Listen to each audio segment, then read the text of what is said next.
City cable news కి స్వాగతం. ముఖ్యమంత్రి జగన్మోహన్ రెడ్డి సుదీర్ఘ పాదయాత్రలో ఇచ్చిన మాట ప్రకారం పేదవాడి సొంతింటి కల నెరవేర్చారని వైసీపీ నియోజకవర్గ ఇన్ఛార్జి పేర్ని కిట్టు పేర్కొన్నారు. ముఖ్యమంత్రి జగన్మోహన్ రెడ్డి ₹1 టిట్కో ఇళ్లను నిర్మించి పేదవాడి మనసులో చిరస్థాయిగా నిలిచారని వైసీపీ నియోజకవర్గ ఇన్ఛార్జి పేర్ని కిట్టు పేర్కొన్నారు. నగరపాలక సంస్థ పరిధిలోని గోసంఘం వద్ద టిట్కో గృహాలను ఆయన లబ్ధిదారులకు అందజేశారు. ఈ గృహాలకు సంబంధించిన రిజిస్ట్రేషన్ పత్రాలను వారికి అందించారు. ఈ సందర్భంగా ఇరువురు లబ్ధిదారులు జరిపిన గృహప్రవేశ కార్యక్రమాల్లో ఆయన పాల్గొన్నారు. మొత్తం 864 గృహ సముదాయాలకు విద్యుత్, తాగునీరు, రోడ్డులు, డ్రైనేజీ సౌకర్యాలు కల్పించడం జరిగిందని, ఇకపై లబ్ధిదారులు ఈ గృహాల్లో నివాసం ఉండవచ్చన్నారు. ఈ కార్యక్రమంలో మేయర్ చిటికన వెంకటేశ్వరమ్మ, డిప్యూటీ మేయర్లు శీలం భారతి, మాడపాటి విజయలక్ష్మి, మాజీ మేయర్ మోకా వెంకటేశ్వరమ్మ, మాజీ మున్సిపల్ చైర్మన్ షేక్ సాలార్ దాదా, మార్కెట్ యార్డ్ మాజీ చైర్మన్ అచ్చాబా, టిట్కో అధికారులు, పలువురు కార్పొరేటర్లు తదితరులు పాల్గొన్నారు.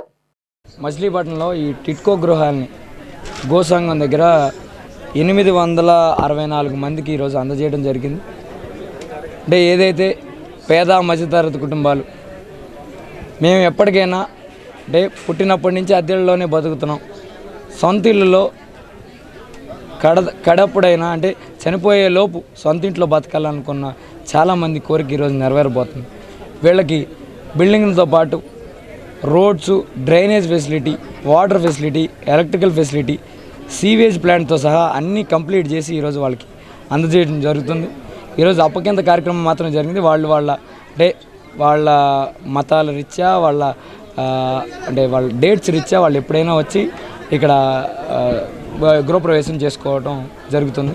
కాబట్టి ఇది తీసుకునే ప్రతి ఒక్కరికి శుభాకాంక్షలు తెలుపుకుంటూ మాకు ఈ అవకాశం ఇచ్చిన జగన్మోహన్ రెడ్డి గారికి జీవితాంతం రుణపడి ఉంటామని ఇక్కడ తెలియజేస్తూ, శ్రీకాకుళం నుంచి అటు నెల్లూరు వరకు వివిధ పట్టణాల్లో ఈ గృహప్రవేశాలు అందజేస్తూ ఇప్పటికీ సుమారుగా 38 పట్టణాల్లో 1,17,256 గృహాలని వివిధ పట్టణాలలో లబ్ధిదారులకి అందజేయడం జరిగింది. దానిలో మరి ఈరోజు ఇది 39వ పట్టణం మన మచిలీపట్నం. ఇందులో గోసంఘం, అలాగే మన రుద్రవరం, ఈ 2 సైట్లలో కలిపి 1296 గృహాలని ఈరోజు మీ యొక్క పట్టణాలు అందజేస్తున్నందుకు ఎంతో సంతోషాన్ని సందర్భంగా మీ అందరికీ తెలియజేస్తున్నా. 26వ డివిజన్ పరిధిలోని మినర్వా హాల్ రోడ్డు అసంపూర్తిగా నిర్మించడం పట్ల తీవ్ర ఇబ్బందులు పడుతున్నామని ఆ ప్రాంత వాసులు వాపోతున్నారు. 26వ డివిజన్ పరిధిలోని మినర్వా హాల్ రోడ్డు అసంపూర్తిగా నిర్మించడం పట్ల తీవ్ర ఇబ్బందులు పడుతున్నామని ఆ ప్రాంత వాసులు వాపోతున్నారు. ఈ రోడ్డు నిర్మాణం కొంతమేర చేపట్టడం వల్ల డ్రైన్లు పొంగిపోలుతూ దుర్గంధం వెదజల్లుతోందని పరిసర ప్రాంత వ్యాపారస్తులు ఆవేదన వ్యక్తం చేస్తారు. దీనివల్ల వ్యాధులు ప్రబలే ప్రమాదం ఉందన్నారు. రోడ్డు నిర్మాణం పూర్తి చేసేందుకు కొన్ని దుకాణాలు తొలగిస్తామని నగరపాలక సంస్థ పేర్కొంటోందని, అయితే రోడ్డు నిర్మాణం కోసం తొలగించాల్సిన దుకాణాలకు ఎటువంటి నష్టపరిహారం చెల్లించమని నగరపాలక సంస్థ స్పష్టం చేయడం వల్ల దుకాణాలు తొలగించేందుకు వ్యాపారస్తులు ముందుకు రావడం లేదని ఈ ప్రాంత వాసులు పేర్కొంటున్నారు. అయితే ఈ సమస్యకు పరిష్కారం ఏంటని వారు ప్రశ్నిస్తున్నారు. కొజ్జిలిపేటలో మినరల్ రైస్ రోడ్డు యందు రోడ్డు నిర్మాణం జరుగుతుంది. ఇక్కడ రోడ్డు నిర్మాణం, డ్రైనేజ్ వ్యవస్థ నిర్మాణం చేస్తున్నారు. ఈ నిర్మాణ వ్యవస్థలో చాలా అవకతవకలు ఉన్నాయి. కాబట్టి మున్సిపల్ అధికారులు ఇక్కడ నీరు నిలిచిపోయినా అధికారులు పట్టించుకునే పరిస్థితిలో లేరు.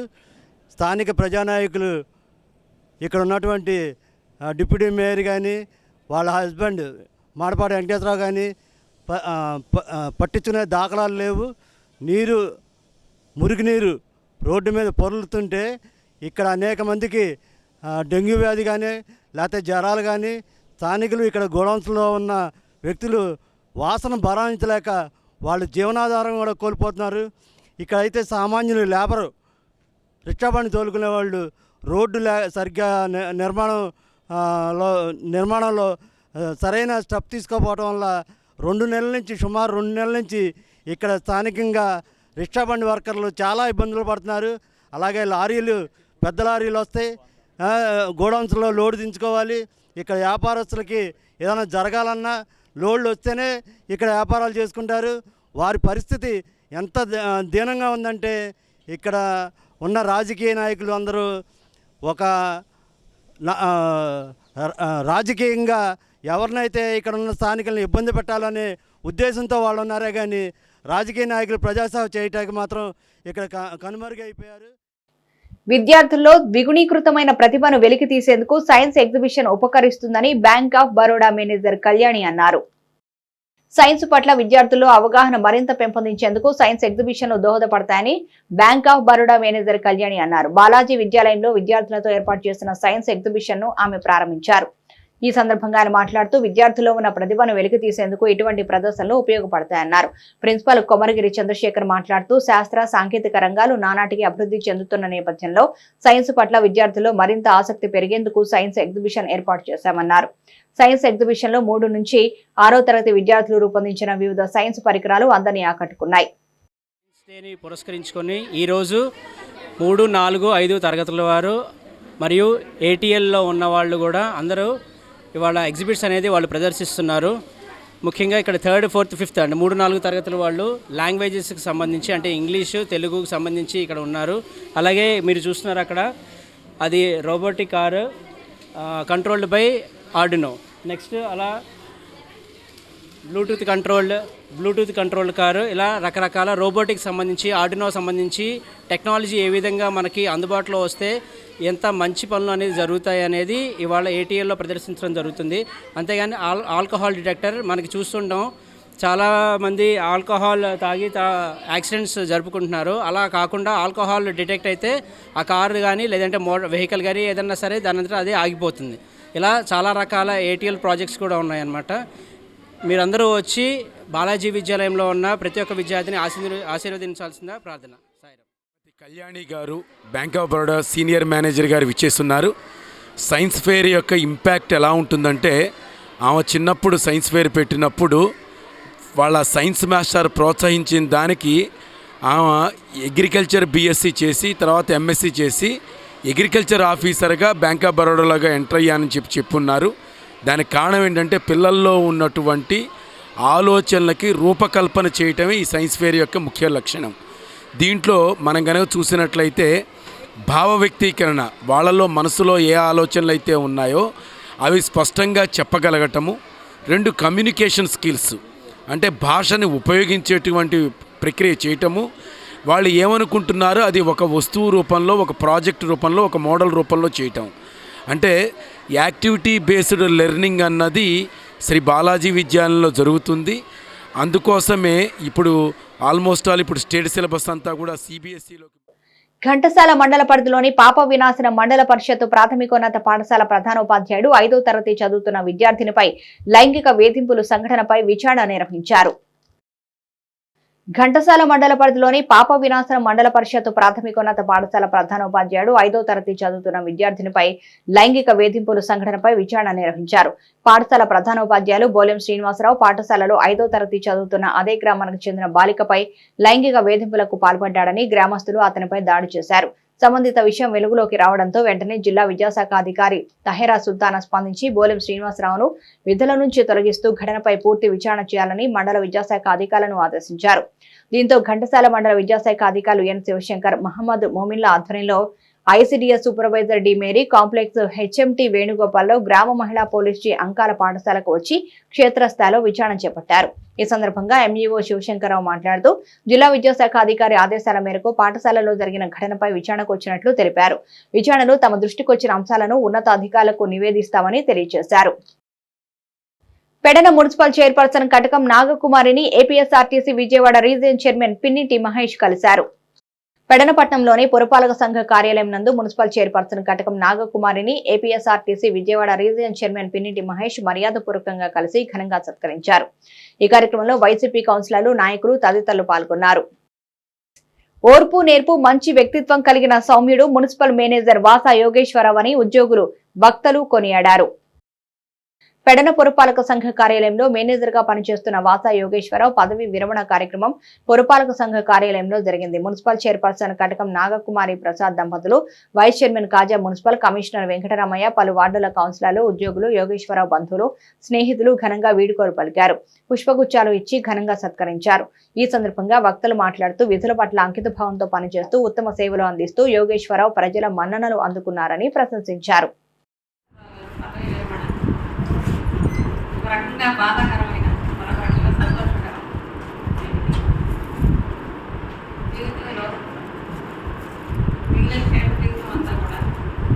పిల్లవాళ్ళకు ఆయన ఆరోగ్యం చక్కగా ఉండాలని కోరుకుంటున్నాను. ఆ తల్లిదండ్రులు మొదటే ఊహించుకున్న ఆయన గురించి నా బిడ్డకి యోగేశ్వర అని పేరు పెడితే యోగంలోనే ఉంటాడు, తోహంలోనే ఉంటాడని నిర్ణయించారు. తల్లిదండ్రులు పేరు పెట్టారు. చూడండి ఆయన మందహాసం చూడండి, ఆయన ముఖం చూడండి, ముసలిగా ఏమైనా కనపడతారు ఆలోచించండి. ఒకసారి 2 సంవత్సరాలు మనిషి ఎలా తిట్టమన్నాడు ఒకసారి చూడండి. అంటే తల్లిదండ్రులు ఇచ్చిన ఆశీస్సులు ఆయన పెరిగిన వాతావరణం అలాంటి, చదువుకున్న ప్రాంతం అలాంటి, పనిచేసిన ప్రదేశాలు అలాంటి, అన్నీ కలిపి ఆయనకు యోగం కింద వచ్చేసింది. అదేవిధంగా ఆ యోగం ఆయనకు కోపం ఎక్కి ఇంతమంది పెద్దలు, చైర్మన్ గారు, కౌన్సిలర్ గారు, మరి పెద్దలు, ఇంతమంది సహకార ఉద్యోగులు, ఇంతమంది సమక్షంలో యోగం ఉంటే తప్ప ఆ రిటైర్మెంట్ మనిషి అమలు కాదు. చిన్న వయసుగా ఉన్నాడు అంటే ఆయన గొప్పతనం కాదని నేను అనుకుంటాను. ఎందుకంటే ఈయన పొద్దున్నే 10ంటికి ఆఫీస్కి వచ్చి సాయంత్రం మళ్ళీ ఇంటికి 5ంటికి వెళ్ళేటప్పటికి ఆ మహాతల్లి ఏంటయ్యా నువ్వు అరగంట లేటుగా వచ్చా, ఎక్కడున్నా ఏంటి అని అడిగింది అనుకోండి, ఈయన చేసిన పనితో ఉదయిపోయి కేసు పడిపోయి అలాంటి బాధలు పని లేవనుకుంటాయి. అందుకనే ఆయన చక్కటి ఆరోగ్యాలతో ఉన్నారంటే ఆవిడే కారణం. ఆవిడకి కూడా మనం నమస్కారం పెట్టుకో. ఎందుకంటే అలాంటి మంచి వ్యక్తిని మన మున్సిపాలిటీకి సేవ చేయడానికి పంపించినందుకు ఆవిడ ఎప్పుడు కూడా ఆయన ఏమన్నాడు, అందుకే చక్కటి ఆరోగ్యాల్లో ఉన్నాడు. మరి ఇటీవల కాలంలో గత 6 నెలల క్రితం మేము 7 నెలల క్రితం కడప మున్సిపల్ చైర్పర్సన్గా మా మిస్సెస్ పదవి స్వీకారం చేయడం జరిగింది. 1 నెలకి నాకు ఆరోగ్యం తేడా చేసి హాస్పిటల్లో జాయిన్ అయినప్పుడు ప్రతి ఒక్కరూ ఆరోగ్యంగా ఉండాలి అంటే చెడు అలవాట్లకు దూరంగా ఉండడం మంచిదని, ఆరోగ్యానికి మించిన ఆస్తి లేదని రాష్ట్ర SC commission chairman Marmudi Victor Prasad అన్నారు. ప్రతి ఒక్కరూ ఆరోగ్యంగా ఉండాలి అంటే చెడు అలవాట్లకు దూరంగా ఉండడం మంచిదని, ఆరోగ్యానికి మించిన ఆస్తి లేదని రాష్ట్ర SC commission chairman Marmudi Victor Prasad అన్నారు. కృష్ణా విశ్వవిద్యాలయం ఎన్ఎస్ఎస్ విభాగం ఆధ్వర్యంలో అను గ్రూప్ హాస్పిటల్ సౌజన్యంతో ఏర్పాటు చేసిన మెగా మెడికల్ క్యాంపును ఆయన ప్రారంభించారు. ఈ సందర్భంగా విక్టర్ ప్రసాద్ మాట్లాడుతూ రాష్ట్ర ముఖ్యమంత్రి జగన్మోహన్ రెడ్డి ప్రభుత్వం విద్యా, వైద్యం, గృహ నిర్మాణానికి అధిక ప్రాధాన్యం ఇస్తున్న విషయాన్ని గమనించాలన్నారు. ప్రభుత్వ ప్రాథమిక పాఠశాలలో ఇంగ్లీష్ మీడియంను ప్రవేశపెట్టడం, ఆరోగ్య సురక్ష కార్డులు జారీ చేసి ప్రతి ఒక్కరికి వైద్య పరీక్షలు నిర్వహించడం, పేదలకు ఇళ్ల స్థలం మంజూరు చేసి ఇల్లు నిర్మించి ఇవ్వడం ద్వారా ప్రభుత్వ ప్రాధాన్యతలు తెలుస్తున్నాయన్నారు. వైస్ ఛాన్సలర్ జి జ్ఞానమణి మాట్లాడుతూ విశ్వవిద్యాలయంలో ఉన్న 1600 మంది విద్యార్థులకు ఆసుపత్రి సౌకర్యం లేకపోవడంతో వెనువెంటనే స్టాఫ్ నర్సును నియమించి వారంలో 1 రోజు ప్రముఖ వైద్యులు ఇక్కడ అందుబాటులో ఉండేలా చర్యలు తీసుకోవడం జరిగిందన్నారు.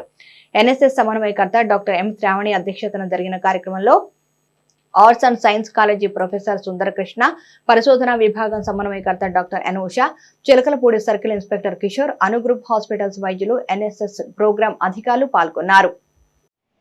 కారణం ఏంటంటే నేను ప్రతి విద్యార్థి సమస్యని నా సమస్యగా తీసుకుని అక్కడ ప్రిన్సిపాల్కి, వైస్ ఛాన్సలర్కి తెలియజేస్తూ ఉన్నాను. ఎక్కడైనా ఇవ్వడం. అందుకే నాకు మీటింగ్ పెట్టుకున్నాను. Vice chancellor meeting, professors meeting పెట్టుకుని ఆ విక్టర్ ప్రసాద్ గారిని రావద్దని చెప్పండి, ఆయనకి ఎన్ని మార్కులు కావాలంటే ఇస్తాం, కావాలంటే ర్యాంక్ పడిస్తానండి. కానీ ఆదివారం శనివారం కూడా కాలేజీకి వెళ్ళాను. ఎందుకు వస్తామని అడిగారు. నేను ఒక్కటే చెప్తాను మన విద్యార్థులకి, ఈ రాష్ట్ర భవిష్యత్తు, ఈ దేశ భవిష్యత్తు మీ మీద చాలా విలువైన సమయం. ఈ 3-4 సంవత్సరాలు మీరు కష్టపడితే మీలో నుండి ఈ దేశానికి మంచి అడ్మినిస్ట్రేటర్స్ వస్తారు, రాజకీయ నాయకులు వస్తారు, వ్యాపారస్తులు వస్తారు, అన్ని రకాల ఈ రాష్ట్రాన్ని, దేశాన్ని ముందు నడిపే మేధావులు ఉంటారు. ప్రతి విద్యార్థి ఒక లక్ష్యాన్ని పెట్టుకోవాలి. సిటీ కేబుల్ న్యూస్ కి సమాప్తం.